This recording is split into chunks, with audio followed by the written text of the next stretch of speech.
आज का जो अपना टॉपिक है, हमने कल जो लास्ट क्लास में डिस्कस किया था वो किया था प्रिंसिपल ऑफ मैनेजमेंट की इंपॉर्टेंस क्या है, significance of principle of management. ठीक है, अभी अपन अपने जैसा मैंने बताया था दो थ्योरी अपने को यहाँ पर डिस्कस करनी है। सबसे पहला था टेलर साइंटिफिक मैनेजमेंट थ्योरी और दूसरा है हमारा फ्योल्स प्रिंसिपल। ठीक है, फ्योल्स के 14 प्रिंसिपल्स हैं, वो हम आगे डिस्कस करेंगे। तो सबसे पहले जो आज अपना है वो है Fayol's Taylor's scientific management theory. सबसे पहले टेलर्स के बारे में जान लेते हैं, थोड़ा सा बैकग्राउंड। ये जिन्होंने ये थ्योरी दी है टेलर्स का, जो अपन इसको एक और नाम से भी जानते हैं, F.W. टेलर। ठीक है, means Frederick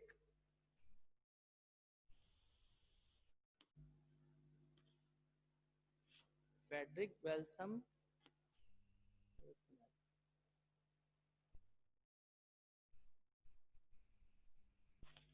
Frederick Winslow Taylor. ये इनका फुल फॉर्म है, नाम है जो इनका इस नाम से है। ठीक है, अब इनके बारे में जान लेते हैं ये थे कौन। एक्चुअल में ये थे एक मैकेनिकल इंजीनियर। इनका बैकग्राउंड जो था, ये एक मैकेनिकल इंजीनियर थे। इन्होंने ड्यूरिंग हिज जॉब पीरियड, जो इनका जॉब पीरियड था उसमें क्या किया, एनालिसिस किया। जैसा मैंने बताया था कि जो भी प्रिंसिपल जनरेट होते हैं वो कुछ ना कुछ एक्सपीरियंस और एक्सपेरिमेंट्स के बेस पे उसके बाद कोई भी अपनी थ्योरी लेके आता है। वैसे ही जो मैकेनिकल इंजीनियर थे F.W. टेलर, इन्होंने क्या किया, पहले ये एक जॉब किया करते थे जिस जगह, जिस फैक्ट्री में ये जॉब किया करते थे एज ए मैकेनिकल इंजीनियर, वहां की इन्होंने लोगों को, वर्करों को काम करते हुए देखा। तो वहां एनालिसिस करने के बाद कुछ प्रिंसिपल जनरेट किए जिसे अपन बोलते हैं साइंटिफिक मैनेजमेंट। ठीक है, Taylor scientific management. Taylor scientific management का मींस क्या है, इन्होंने क्या बोला है, इनकी थ्योरी के पीछे जो बेस है, इन्होंने एक चीज बोली है कि जो मैनेजर होता है वो कभी भी ऐसा नहीं है कि अपने पर्सनल एक्सपीरियंस के बेस पर ही सारे डिसीजन लेगा। क्योंकि अगर ऐसा करेगा तो हो सकता है कि कुछ केस में तो उसके डिसीजन ऐसे हों जिससे कि ऑर्गेनाइजेशन के लिए फ्रूटफुल हो, वो लाभदायक हो। लेकिन हमेशा ऐसा नहीं होगा कि उसने कोई भी डिसीजन एड हॉक बेसिस पे ले लिया, मींस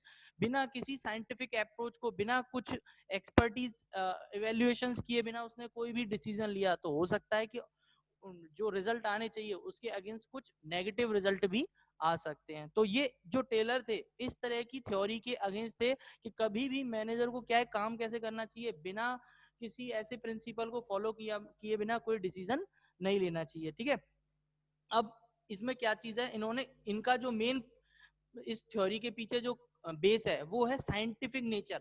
अब साइंटिफिक नेचर जैसे कि हमने पीछे डिस्कस भी किया था कि साइंटिफिक थ्योरीज क्या होती हैं।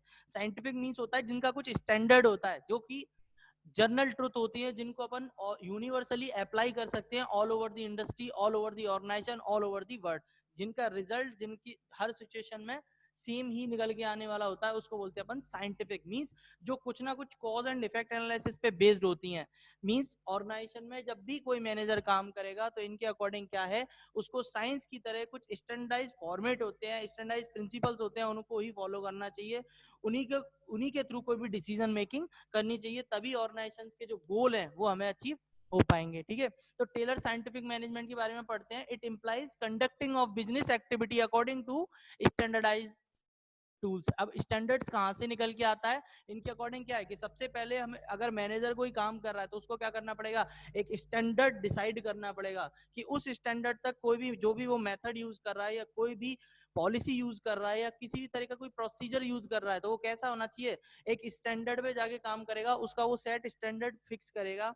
ठीक है, और उसी को अचीव करने के बिहाफ पे वो काम करना शुरू करेगा। जैसा मैंने प्लानिंग में बताया था कि प्लानिंग में क्या करते हैं, गोल सेट करते हैं, अपना स्टैंडर्ड डिसाइड करते हैं, अपना बजट डिसाइड करते हैं, अकॉर्डिंग टू, किसके अकॉर्डिंग डिसाइड करते हैं, according to our past results कैसे थे उसके अकॉर्डिंग हम अपना नेक्स्ट टारगेट फिक्स करते हैं। तो सबसे पहली चीज उन्होंने क्या बताया कि बिजनेस एक्टिविटी कैसे होनी चाहिए, स्टैंडर्डाइज फॉर्म में होना चाहिए। दूसरा, टू जो मेथड्स यूज हो रहे हैं ऑर्गेनाइजेशन में, जो भी तरह का, अब मेथड क्या हो सकता है, किसी एक पर्टिकुलर टास्क को परफॉर्म करने के का मेथड। ठीक है, any way, some way to perform a particular task. अब यहाँ पे बात निकल के आती है हमारी आर्ट की। क्यों? क्योंकि अब एक ही काम को करने के एक वर्कर के पास काफी सारे तरीके हैं। एक ऑर्गेनाइजेशन में, एक फैक्ट्री में एक मैन्युफैक्चरिंग प्रोसेस चल रही है, तो जैसे कि शर्ट से लेके एक शर्ट बनती है, तो एक कपड़े से लेकर उसको अल्टीमेटली पैकिंग तक में पहुंचाने में काफी सारी प्रोसेस से होकर गुजरना पड़ता है, ठीक है। अब इस पूरी प्रोसेस को करने में, हर टास्क को, पर्टिकुलर स्टेप को करने के हमारे पास काफी सारे वे हैं। तो अब कौन सा वाला मेथड हम यूज करेंगे जो कि ऑप्टिमम हो? ऑप्टिमम का मतलब कम टाइम लगे, एफिशिएंसी ज्यादा है, और हमारे जो ऑब्जेक्टिव है वो भी हमें अचीव हो जाए। Means optimum utilisation of resources होना चाहिए, ठीक है। तो उसको बोल रहे हैं अपन साइंटिफिक मैनेजमेंट। साइंटिफिक मैनेजमेंट का मींस क्या है? जहां मेथड्स भी होना चाहिए वो भी एक साइंटिफिक होना चाहिए। साइंटिफिक पहले से ही हम एनालिसिस करेंगे कि इस पर्टिकुलर मेथड को अगर हम यूज करते हैं तो हमारी ऑर्गेनाइजेशन को कितना बेनिफिट होगा, ठीक है। मतलब पहले से ही सारा हमें एनालिसिस करके चलना है। दूसरा, trend personal in order to increase output, improve its quality and reduce cost। अब ये इन दोनों के लिए मैं एक वर्ड आपको पहले भी बता चुका हूँ, improve quality and reduce cost and wastage, जिसको हम जानते हैं एफिशिएंसी एंड इफेक्टिवनेस, ठीक है। ये हमने पहले भी डिस्कस हुआ है, काफी बार हमें ये सुनने के लिए वर्ड मिलते हैं कि एफिशिएंट होना चाहिए एक वर्कर को और इफेक्टिव भी होना चाहिए। इफेक्टिवनेस का मींस था do the right thing. Right thing का मतलब टाइम पर टास्क कंप्लीट करना, और एफिशिएंसी गुड्स को सही कॉस्ट पर बेटर क्वालिटी में रेडी करना with in the time period, उसको बोल रहे हैं एफिशिएंसी, ठीक है। अब एफिशिएंसी आएगी कहाँ? तो अब ये थ्योरी क्या कह रही है टेलर के अकॉर्डिंग क्या है? अगर हम उसके लिए क्या करें, अगर हमें साइंटिफिक मैनेजमेंट लगाना है तो हम क्या करेंगे? Trend personal. ट्रेंड पर्सनल अब आ गया, ये कौन सी है मैनेजमेंट फंक्शन? स्टाफिंग। ये हमने पहले पढ़ा था स्टाफिंग के बारे में। अब ये स्टाफिंग क्या चीज है? मैंने बताया था कि रिक्रूटमेंट जो मेन फोर्स हमारी ऑर्गेनाइजेशन में आने वाली है, तो जो एचआर डिपार्टमेंट है वो इस एक्टिविटी को परफॉर्म करेगा। उसका काम है ट्रेनिंग प्रोवाइड कराना। टाइम टू टाइम क्या हुआ, कोई टेक्नोलॉजी में चेंज हो रहा है तो जरूरी क्या है, कोई नया मेथड हम ऑर्गेनाइजेशन में लेके आ रहे हैं, नई मशीन लेके आ रहे हैं, तो उस पर्टिकुलर मशीन को चलाने के लिए जो वर्कर होगा, जो ऑपरेटर होगा, उसको हमें टाइम टू टाइम क्या करना पड़ेगा? उसको सिखाना पड़ेगा। और सिखाने वाली प्रोसेस क्या है? ट्रेनिंग। अगर टाइम टू टाइम उसको इंटरवल पे क्या मिलता रहे? ट्रेनिंग मिलती रहे, तो क्या होगा? कुछ टाइम बाद उसकी क्वालिटी ऑटोमेटिकली इंप्रूव हो जाएगी, एफिशिएंसी लेवल इंक्रीज हो जाएगा कि नहीं होगा? ऑटोमेटिकली हो जाएगा, जिसकी वजह से क्या होगा? Optimum utilisation of resources. हम यहाँ कौन से रिसोर्स की बात हो रही है? Human resources. फर्स्ट तो है ह्यूमन रिसोर्स, क्योंकि उसको ट्रेनिंग देते ही उसकी एफिशिएंसी बढ़ गई। सपोज पहले वो सब स्टैंडर्ड कैटेगरी का काम करता था, वो स्टैंडर्ड कैटेगरी के काम को करने में एबल हो जाएगा, ठीक है। अब दूसरी चीज क्या हो गई? जब उसकी एफिशिएंसी बढ़ेगी तो वेस्टेज कम करेगा, क्योंकि उसको पता होगा कि पर्टिकुलरली कौन सा टास्क परफॉर्म करना है, तो रॉ मटेरियल की वेस्टेज बचेगी। दूसरा, प्रोसेसिंग टाइम कम हो जाएगा। जब अल्टीमेटली ऐसा होगा तो हमारा जो प्रोडक्ट है वो हमें कम कॉस्ट पर बिना किसी वेस्टेज के बेटर क्वालिटी में अवेलेबल हो सकता है, ठीक है। यही मतलब कुल मिला के हम नट सेल में इतनी सी बात समझे कि साइंटिफिक मैनेजमेंट थ्योरी के थ्रू मैनेज टेलर क्या कह रहा है कि जो थ्योरी होगी, मैनेजमेंट जिन प्रिंसिपल्स को फॉलो करेगा, वो किसी, अभी हम आगे पढ़ेंगे, वो किसी थंब रूल पे बेस्ड नहीं है। थंब रूल का मतलब ऐसा नहीं है कि वो एडहॉक बेसिस पे कोई भी डिसीजन ले ले कि चलो इस बार हम ऑर्गेनाइजेशन में ये वाली कुछ मेथड फॉलो करके देखते हैं, फिर देखते हैं पिछली बार मैंने उस ऑर्गेनाइजेशन में किया था तो वहां रिजल्ट बढ़ गए थे, लेकिन हो सकता है कि उस रिजल्ट वहां उस सिचुएशन में आपने लगाए थे तो ऑर्गेनाइजेशन ने अपने रिजल्ट अचीव कर लिए थे, लेकिन क्या उसी सेम प्रोसेस को हम इस ऑर्गेनाइजेशन में लगाते हैं तो क्या सेम रिजल्ट आएंगे? ये जरूरी है? नहीं। तो मींस सिचुएशन चेंज के अकॉर्डिंग हमको क्या करना पड़ेगा? साइंटिफिक इवेल्युएशन करना पड़ेगा, देन अपनी खुद की थ्योरी जनरेट करेंगे और उसको अप्लाई करेंगे with in the organisation to achieve our goals, ठीक है। ये टेलर की साइंटिफिक मैनेजमेंट थ्योरी के पीछे का बेस है, जिसको अपन बोल रहे हैं साइंस। कुछ जो भी होगा वो किस फॉर्म में होगा? स्टैंडर्डाइज फॉर्म में होना चाहिए, राइट। इसके बाद है this method can be develop through study and analysis. अब ये चीजें आएंगी कहां से? साइंटिफिक मैनेजमेंट कब आएगा? जब हम क्या करेंगे? किसी भी चीज का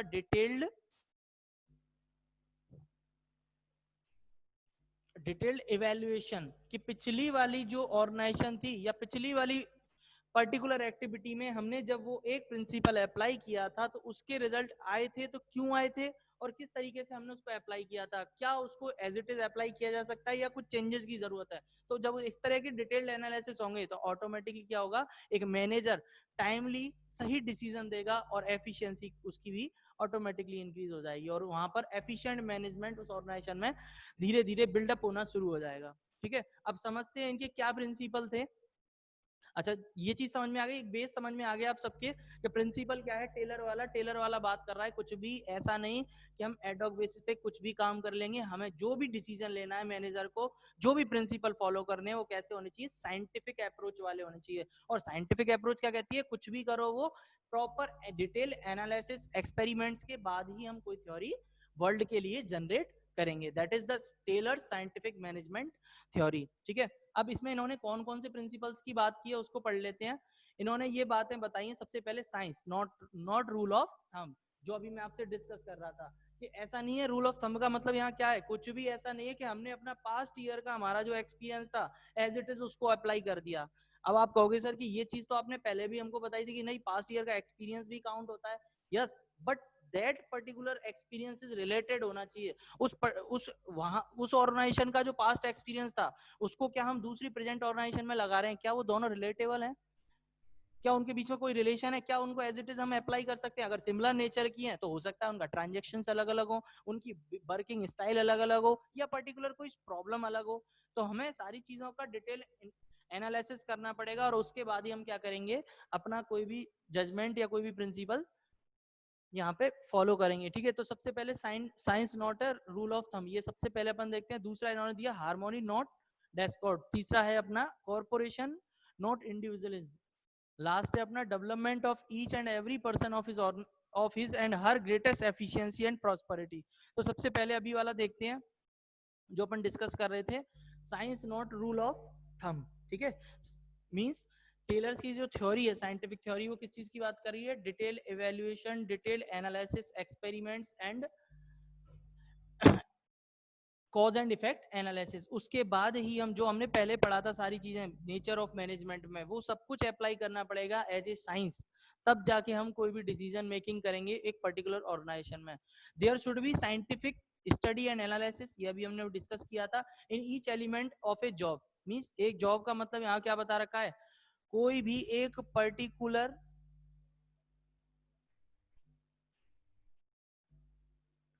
पर्टिकुलर प्रोसेस में को हम अगर अप्लाई कर रहे हैं, तो वहां पर हमें क्या करना पड़ेगा, उस पर्टिकुलर प्रोसेस को पहले से हमें क्या करना पड़ेगा, उसके लिए डिटेल एनालिसिस करना पड़ेगा। एनालिसिस का मतलब उसके नेगेटिव पॉजिटिव सारे व्यूज हमें एक बार डिटेल में स्टडी करने पड़ेंगे। आफ्टर दैट हम कोई एक थ्योरी जनरेट करेंगे, कोई एक डिसीजन अपना प्रोवाइड करेंगे एज ए मैनेजर। ठीक है, in order to replace the old rule of thumb approach and hit and trial basis. ये हिट एंड मिस मेथड क्या होता है, मैंने जो आपको बताया कि चलो एक बार एक चीज करके देख लेते हैं, उस पर्टिकुलर टास्क देखते हैं, अगर इस साल रिजल्ट इस क्वार्टर के रिजल्ट अच्छे आए तो नेक्स्ट क्वार्टर में इसको फॉलो करेंगे, नहीं तो दूसरा वाला करेंगे। अगर सपोज करो इसी तरीके से करते हुए एक मैनेजर कंटिन्यूअसली ऑर्गेनाइजेशन में एक साल तक काम करता रहेगा, पहले एक गलती करके देखी, फिर दूसरी बार दूसरा, तीसरी बार चौथा, इस तरीके से वो चारों क्वार्टर में काम करेगा, पता चला पूरी की पूरी साल के उसके रिजल्ट जो आएंगे वो कितने आएंगे, जीरो रिजल्ट या नेगेटिव रिजल्ट निकल के आ जाएंगे।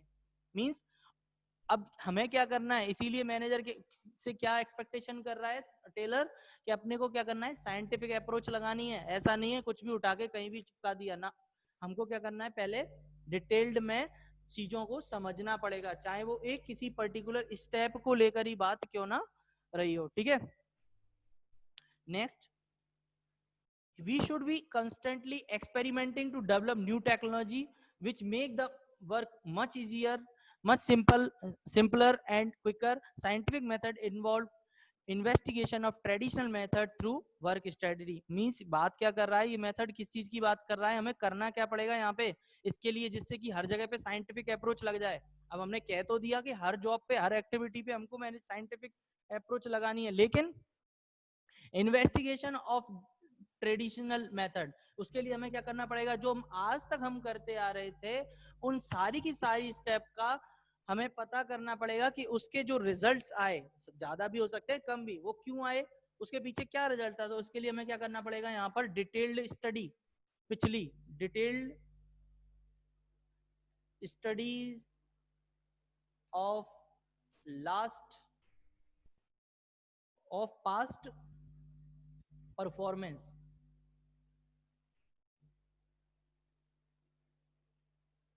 For a particular for a particular process और जॉब।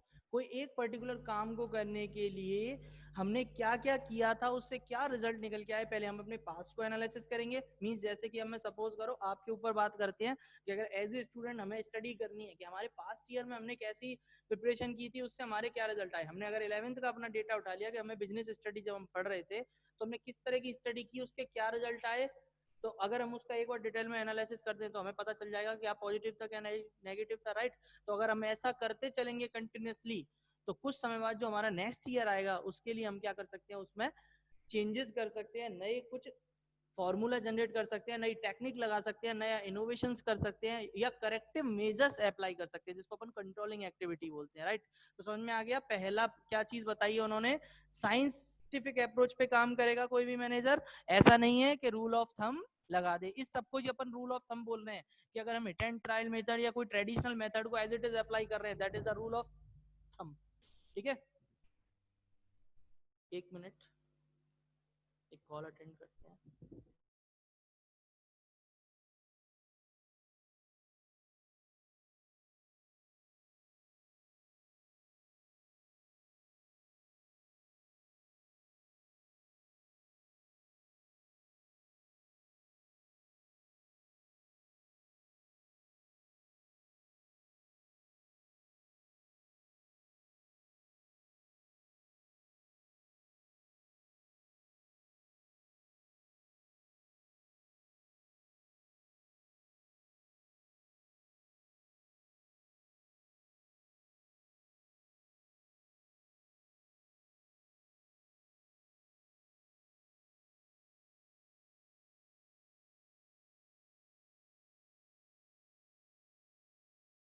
ओके, तो ये सबसे पहले हमने पढ़ लिया, फर्स्ट वाला हमारा यहाँ कंप्लीट होता है, science not the rule of thumb. ठीक है, नेक्स्ट इसमें गो थ्रू होते हैं नेक्स्ट वाले पॉइंट को, हार्मोनी नॉट डिस्कॉर्ड। अब हार्मोनी वर्ड का एग्जैक्ट मीनिंग अगर हम समझने की कोशिश करें तो इसका मीनिंग होता है एक्चुअल में, आप समझ सकते हो लाइक यूनिटी। ठीक है, लाइक जो हमने कोऑर्डिनेशन की कल हम बात कर रहे थे, कोऑर्डिनेशन, टीम फीलिंग, कोऑपरेशन, ये कुछ भी अपन इसको मान सकते हैं। ये सब कुछ मिला के क्या बनता है, हार्मोनी रिलेशन। हार्मोनी मीन्स कैसा रिलेशन है जहां पर किसी तरह की कोई डिस्प्यूट ना हो, किसी तरह की किसी मिसमैच ना हो किसी बात को लेके, प्रॉपर अंडरस्टैंडिंग, ये भी क्या होगा, हार्मोनी वाला पार्ट हो गया। अंडरस्टैंडिंग, अब अंडरस्टैंडिंग, अब ये किस पॉइंट के लेके बात चल रही है, हार्मोनी रिलेशन, या किसकी बात हो रही है, harmony relation between the manager and staff, between the superior and junior, between the labour and employ and supervisor. जब सारी की सारी ऑर्गेनाइजेशन में काम करने वाले different type of employees, different type of workers के बीच में कैसा रिलेशन हो जाएगा, यूनिटी का। यूनिटी का मीन्स, हार्मोनी मीन्स कैसा, जहां किसी तरह का उनके बीच में नेगेटिव माइंड ना हो, मीन्स कैसा, फ्री अप्रोच होनी चाहिए वहां पे। फ्री अप्रोच कब होगी, जहां जब ऐसा वहां पर इन्वायरमेंट हो जहां पर जो वर्कर हैं अपनी जो भी प्रॉब्लम आ रही है उनको वर्क प्लेस पर, वो बिना किसी हेजिटेशन के अपने सीनियर्स को, अपने सुपीरियर्स को डिस्कस कर सके। ठीक है, और दूसरा एक और चीज, ये तो हो गया वर्कर के ब्याह पर, दूसरा एक और चीज है वर्कर के लिए, वहां पर रेस्पेक्ट होनी चाहिए किनके लिए, डिग्निटी होनी चाहिए किसके लिए, ऑर्गेनाइजेशन के लिए, टुवर्ड्स दी सीनियर्स। ठीक है, दूसरी चीज है सीनियर के पॉइंट से अगर हम समझे तो हार्मोनी का मीन्स है ऐसा एनवायरमेंट देना जहां पर क्या होना पड़ेगा उसको, सिंपैथी। सिंपैथी वर्ड सुना होगा आपने, सहानुभूति। सिंपैथी होनी चाहिए किसके लिए, टुवर्ड्स वर्कर, जो ऑर्गेनाइजेशन में वर्कर काम कर रहे हैं उनकी जेन्युइन प्रॉब्लम है, जेन्युइन कंसर्न है, उनको लेके भी क्या होना चाहिए, टॉप लेवल के पास क्या होना चाहिए, मैनेजर के माइंड में क्या होनी चाहिए, सिंपैथी होनी चाहिए, वो उनको ह्यूमन की तरह ट्रीट करे, ना not like a machine. That is called harmony environment. अब जब हार्मोनी इन्वायरमेंट होगा तो उसके बेनिफिट क्या होंगे, अब क्योंकि मैंने अभी आपको बताया था कि जो जितने ये प्रिंसिपल हैं टेलर के, वो एक्चुअली ये मैकेनिकल इंजीनियर थे, तो प्रोडक्शन डिपार्टमेंट में जब ये काम करते थे, मैन्युफैक्चरिंग में इन्होंने काम होते हुए देखा किसी ऑर्गेनाइजेशन में, तो वहां इन्होंने इस चीज को नोटिस किया और उसके बेस पे ये बोला कि अगर टीम की तरह अगर काम करते हैं, अगर वर्कर की प्रॉब्लम को टाइमली सॉर्ट आउट किया जाए और जहां पर किसी तरह का हेजिटेटिंग एनवायरनमेंट नहीं होगा, तो टाइम पर जेन्युइन कंसर्न को हम सॉल्व कर सकते हैं, रिजॉल्व कर सकते हैं। ठीक है, तो इसलिए उन्होंने बोला है कि जो रिलेशंस होने चाहिए पूरी के पूरे ह्यूमंस के बीच में वो कैसे होने चाहिए, हार्मोनियस रिलेशंस होने चाहिए। There should be complete harmony between the management and worker. किन किन के बीच में होना चाहिए, मैनेजमेंट और वर्कर के। क्यों, ऐसा क्यों है, क्योंकि वर्कर काम करेंगे, ये वर्क परफॉर्म करने वाले हो गए, वर्कर टू परफॉर्म वर्क, ये करेंगे काम को परफॉर्म, ठीक है, काम करने वाले हो गए ये लोग। और ये कौन लोग हैं, सुपरवाइज करने वाले इनकी वर्किंग को, ठीक है। हमने पढ़ा भी था, manager is a process of getting thing done through, sorry, management is the process of getting thing done through others, means दूसरों से काम करवाने की एक टेक्निक है, एक आर्ट है। तो दूसरों से काम करवाना है तो कब करा पाएंगे, जब हमारी अच्छी लीडरशिप होगी। और एक लीडर के अंदर एक क्वालिटी होनी चाहिए कि वो कैसा होना चाहिए, हार्मोनियस रिलेशनशिप मेंटेन करके चलने वाला होना चाहिए। हार्मोनियस का मींस सारे के सारे जो वर्कर हैं बिना किसी हेजिटेशन के अपनी प्रॉब्लम, अपनी कंसर्न, जो भी अपनी आइडियाज हैं वो शेयर कर सकें किसके साथ में। जरूरी नहीं है कि हमेशा प्रॉब्लम ही शेयर करेगा, अगर उसके पास कोई वर्क प्लेस पे कोई आइडिया आ रहा है तो उसको भी शेयर करने की उसके पास फ्रीडम होनी चाहिए कि बिना किसी हेजिटेशन के वो उसको आगे अपनी अप्लायंस को, अपने सीनियर्स को शेयर कर सके, राइट। तो ये हो गया हमारा हार्मोनी वाला part. In management and workers, I workers achieving organization's goals. In achieving organization's goal, it implies that there should be mental revolution. mental revolution का मतलब माइंड में, मैंने बताया था माइंड सेट करने वाली बात है कि अब लीडर की तरह हमने बताया था कि इंडिविजुअल गोल से हटाकर उन्हें हमें किस पे फोकस कराना है, जो हमारे वर्कर हैं ऑर्गेनाइजेशंस के गोल्स के लिए फोकस कराना है। तो हमें क्या करना पड़ेगा, उनका मेंटल रिवॉल्यूशन करना पड़ेगा, उनकी मानसिक स्थिति को चेंज करना पड़ेगा on the part of manager and worker in order to